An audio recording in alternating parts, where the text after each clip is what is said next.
Hello everyone, welcome back to Srishti Smart Brains. So today we will cover unit number 1 of our DSC, Adolescence Education in India. So our unit number 1 is Understanding Adolescence and this is for semester number 8.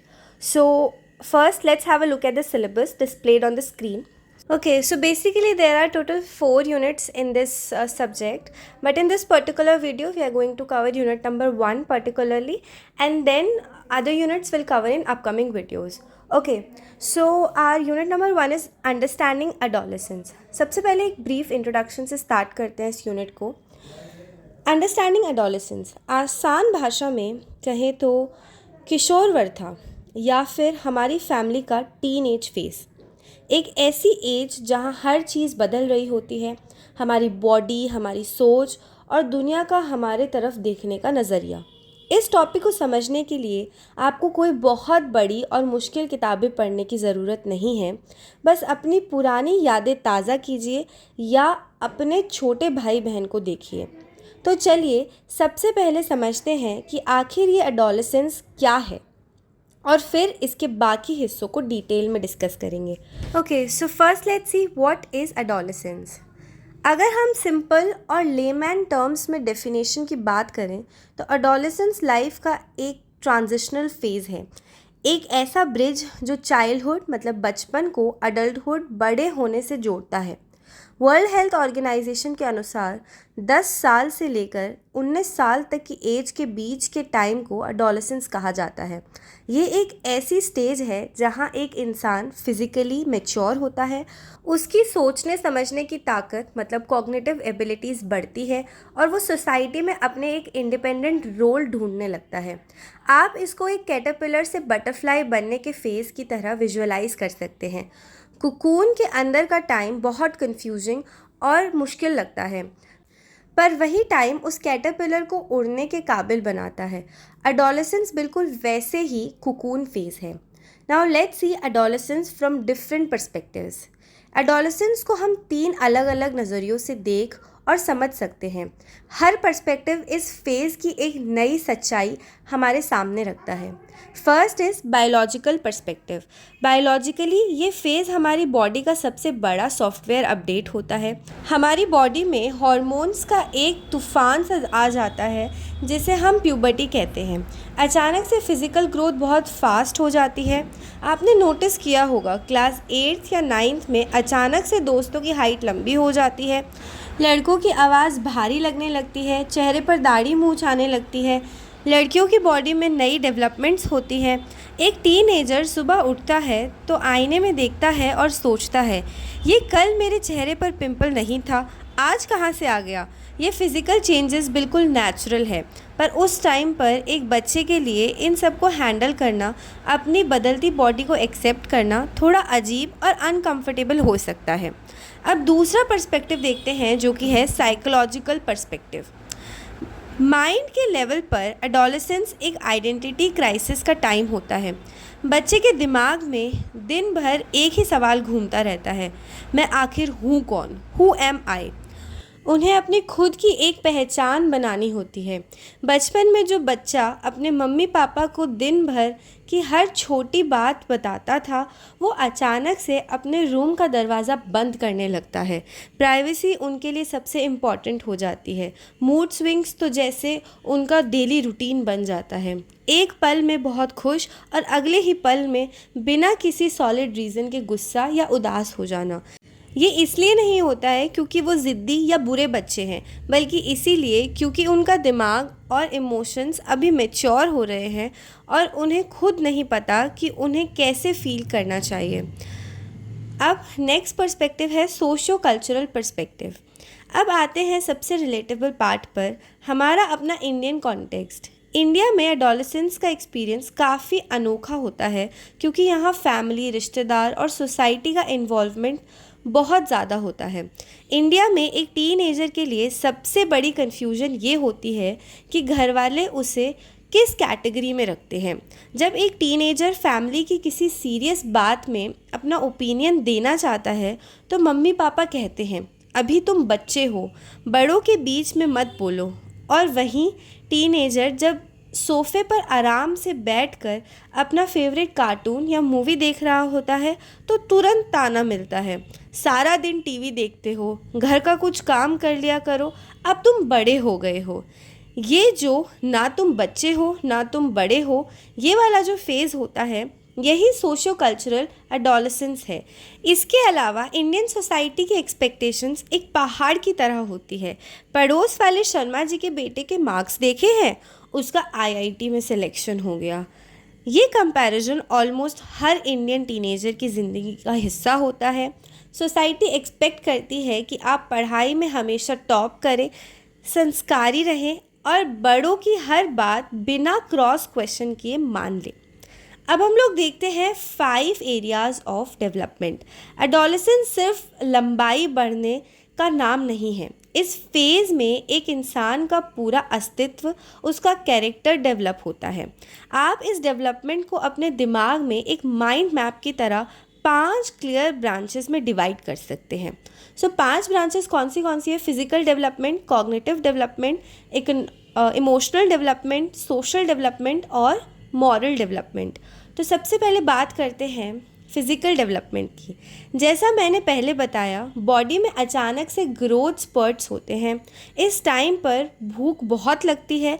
एक teenager अकेले ही पूरे परिवार का खाना खा सकता है क्योंकि उसकी रैपिडली ग्रोइंग बॉडी को बहुत ज़्यादा एनर्जी चाहिए होती है। इसके अलावा उनकी बॉडी में इतनी एनर्जी होती है जिससे स्पोर्ट्स, डांस या फिज़िकल ट्रेनिंग में चैनल करना बहुत ज़रूरी होता है। अगर ये एनर्जी सही जगह नहीं लगती तो बच्चों में फ्रस्ट्रेशन और रेस्टलेसनेस आने लगती है। उनका स्लीप स्केड्यूल भी बदल जाता है। उन्हें रात को देर तक जागना और सुबह देर तक सोना नेचुरली पसंद आने लगता है। Second is cognitive development. बचपन में अगर पेरेंट्स कहते थे कि बिल्ली रास्ता काट जाए तो आगे नहीं जाना चाहिए, तो बच्चे बिना सोचे उस बात को मान लेते थे। पर एडोलेसेंस में आते ही बच्चा पूछेगा, क्यों? बिल्ली के रास्ते काटने से मेरे एक्सीडेंट होने का क्या कनेक्शन है? कुछ भी लॉजिकल नहीं है इसमें। इससे साइकोलॉजी की भाषा में एब्स्ट्रैक्ट थिंकिंग और लॉजिकल रीजनिंग कहते हैं। टीनेजर्स अब हर चीज़ पर क्वेश्चंस करते हैं। वो सोसाइटी के रूल्स को ब्लाइंडली फॉलो नहीं करना चाहते। उन्हें हर चीज़ के पीछे एक लॉजिक और रीज़न चाहिए। ये आदत पेरेंट्स और टीचर्स के लिए कभी कभी इरिटेटिंग हो सकती है, पर एक्चुअली ये एक बहुत अच्छा साइन है। इसका मतलब है कि उनका दिमाग अब इंडिपेंडेंटली सोच रहा है और डेवलप हो रहा है। Third development is emotional development. ये फेज़ किसी रोलर कोस्टर राइड से कम नहीं है। इस एज में इमोशंस अपने एब्सोल्यूट एक्सट्रीम पर होते हैं। अगर दुख होगा तो उन्हें ऐसा लगेगा जैसे उनकी दुनिया वहीं ख़त्म हो गई है। खुशी होगी तो लगेगा कि आसमान पर उड़ रहे हैं। ये वही एज है जब पहला क्रश होता है, पहली बार दिल टूटने मतलब हार्ट ब्रेक का दर्द फील होता है। टीनेजर्स को अक्सर ये लगता है कि कोई मुझे समझता ही नहीं है, नो वन अंडरस्टैंड्स मी। उन्हें लगता है कि उनके प्रॉब्लम्स दुनिया के सबसे यूनिक और सबसे बड़े प्रॉब्लम्स हैं। एक सिंपल सा बैड हेयर डे या चेहरे पर एक नया दाग उनका पूरा मूड ख़राब कर देता है, पूरा दिन भी ख़राब कर सकता है। सेल्फ एस्टीम और कॉन्फिडेंस इस एज में बहुत फ्रेजाइल होते हैं।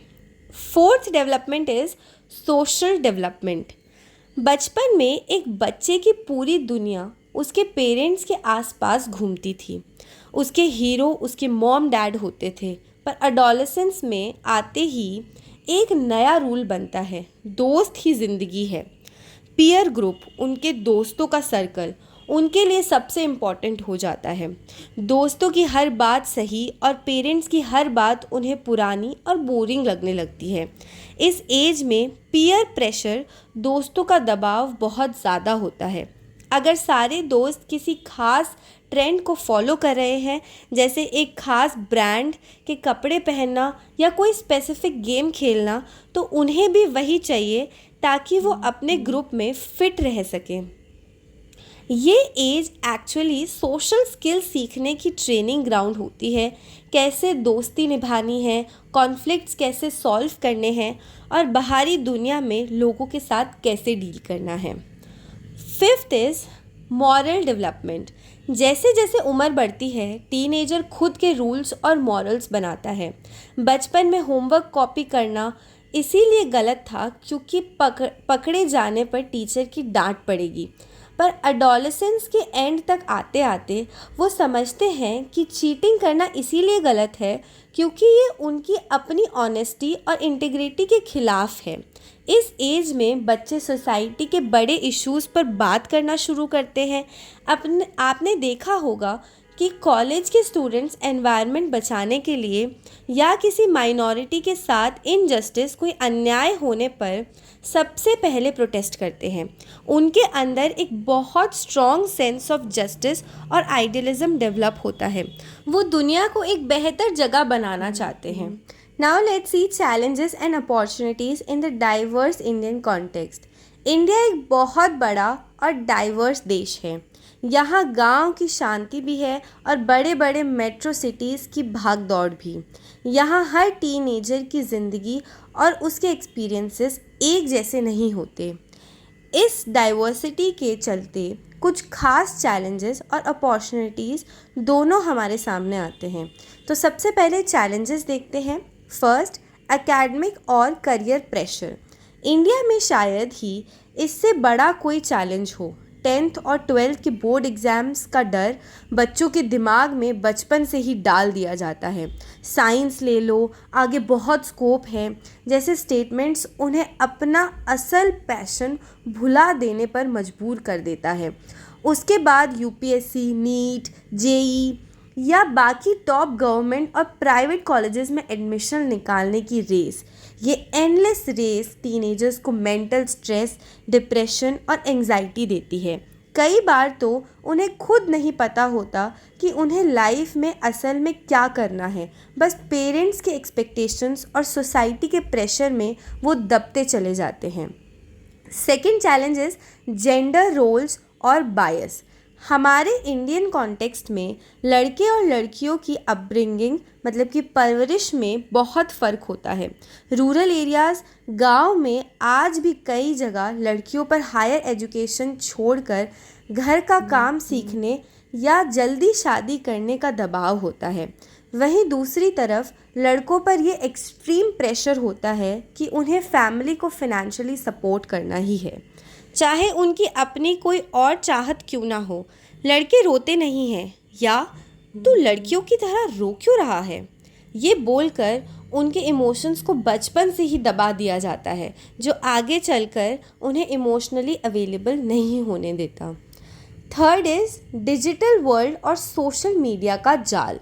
आजकल के टीनेजर्स के लिए सोशल मीडिया एक अलग ही दुनिया बन गई है।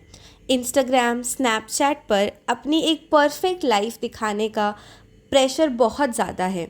मेरे दोस्त वेकेशन पर गए, मैं नहीं जा पाया, या उसकी फ़ोटो पर मुझसे ज़्यादा लाइक्स आ गए। ये बातें उन्हें सच में डीपली अफेक्ट करती है। फियर ऑफ मिसिंग आउट या ऐसा ही कुछ। इसके अलावा स्क्रीन टाइम बढ़ने से साइबर बुलिंग के केसेस बढ़ गए हैं और फिज़िकल स्पोर्ट्स लगभग ख़त्म हो गया है। Now let's see opportunities. इसकी क्या क्या अपॉर्चुनिटीज़ होती हैं। First is high energy and tech generation. हमारी आज की एडोलेसेंस की जनरेशन टेक सेवी है। उनका दिमाग टेक्नोलॉजी के साथ एकदम सिंक में काम करता है। जो सॉफ्टवेयर या मोबाइल का नया फीचर किसी ओल्डर जनरेशन के इंसान को सीखने में हफ्ते लग जाते हैं, एक टीनेजर उसे 5 मिनट में मास्टर कर लेता है। अगर इस एनर्जी, क्रिएटिविटी और स्किल को सही डायरेक्शन जैसे skill development, innovation, coding, startups में लगाया जाए तो ये बच्चे पूरी दुनिया को लीड कर सकते हैं। Second is changing stereotypes. पुरानी सोच को बदलना। आज के टीनेजर्स पुरानी और गलत परंपराओं पर सवाल उठा रहे हैं और उन्हें तोड़ रहे हैं। वो मेंटल हेल्थ के बारे में ओपन होकर बात कर रहे हैं। पहले जहां डिप्रेशन या एंजाइटी को एक टाबू छुपी हुई बात या पागलपन माना जाता था, आज की जनरेशन क्लियर कट समझती है कि थेरेपी और मेंटल पीस कितना ज़रूरी है। वो जेंडर इक्वालिटी को लेकर ज़्यादा अवेयर है और अपने राइट्स के लिए लड़ना जानते हैं। Third is demographic dividend. India इस वक्त दुनिया के सबसे यंग देशों में से एक है। हमारी सबसे बड़ी आबादी इसी एज ग्रुप में आती है। अगर हमारी सोसाइटी, एजुकेशन सिस्टम और पेरेंट्स मिलकर इन टीनेजर्स को एक सेफ, इनकरेजिंग और बिना जजमेंट वाला एनवायरनमेंट दे, तो ये यूथ आने वाले टाइम में इस देश की सबसे बड़ी ताकत और एसेट बन जाएगी। ओके, सो अब हम लोग पूरे यूनिट का एक कंक्लूजन देख लेते हैं। एज फ्यूचर एजुकेटर्स या पेरेंट्स, हमारा काम टीनेजर्स को जज करना नहीं, बल्कि उन्हें सही डायरेक्शन देना है। उन्हें एक सेफ स्पेस चाहिए जहां वो बिना डर के अपने सवाल पूछ सकें। हमें उनका बॉस नहीं, बल्कि एक समझदार गाइड और साथी बनना होगा। उनकी गलतियों पर चिल्लाने के बजाय उन्हें प्यार से समझाइए, क्योंकि एडोलेसेंस वो कच्ची मिट्टी है जिसे जैसा आकार देंगे, मतलब जैसा शेप मिलेगा, वो वैसा ही इंसान बनेगा। So summary of understanding adolescence. Okay, so सबसे पहले हमने एडोलेसेंस की डेफिनेशन देखी कि ये बचपन और अडल्ट लाइफ के बीच का एक ब्रिज या ट्रांजिशनल फेज़ है। इसकी एज होती है 10 से 19 साल के बीच। ये वो टाइम है जहाँ इंसान की बॉडी और दिमाग दोनों मैच्योर होते हैं। फिर हमने देखा टीन पर्सपेक्टिव्स। 3 टाइप के पर्सपेक्टिव्स देखे, बायोलॉजिकल, साइकोलॉजिकल और सोशल कल्चरल। उसके बाद हमने 5 टाइप्स ऑफ डेवलपमेंट देखे, फिज़िकल जिसमें हाइट, वेट बढ़ना, भूख ज़्यादा लगना और एक्सट्रीम एनर्जी। फिर हमने कॉग्निटिव डेवलपमेंट देखा जिसमें लॉजिकल और एब्स्ट्रैक्ट थिंकिंग आना, हर नियम या पुरानी बातों पर क्यों का सवाल पूछना। उसके बाद इमोशनल डेवलपमेंट, एक्सट्रीम फीलिंग्स, जल्दी गुस्सा आना, जल्दी रोना आना, पहली बार डीप इमोशंस को हैंडल करना। फिर हमने सोशल डेवलपमेंट देखा, दोस्तों को फैमिली से ज़्यादा अहमियत देना, पीयर प्रेशर में आना, सोसाइटी में फ़िट होने की कोशिश करना। फिर लास्टली हमने मोरल डेवलपमेंट देखा जिसमें सही और गलत की अपनी खुद की समझ बनाना, सोसाइटी के अनफेयर रूल्स को क्वेश्चन करना। उसके बाद हमने चैलेंजेस और कुछ अपॉर्चुनिटीज़ देखी। So this was our unit number 1। I hope आपको सारी की सारी चीज़ें अच्छे से क्लियर हो गई होंगी। Still if you have any doubts, feel free to ask me in the comment box. I will reply you as soon as possible. Thank you so much for watching and don't forget to subscribe.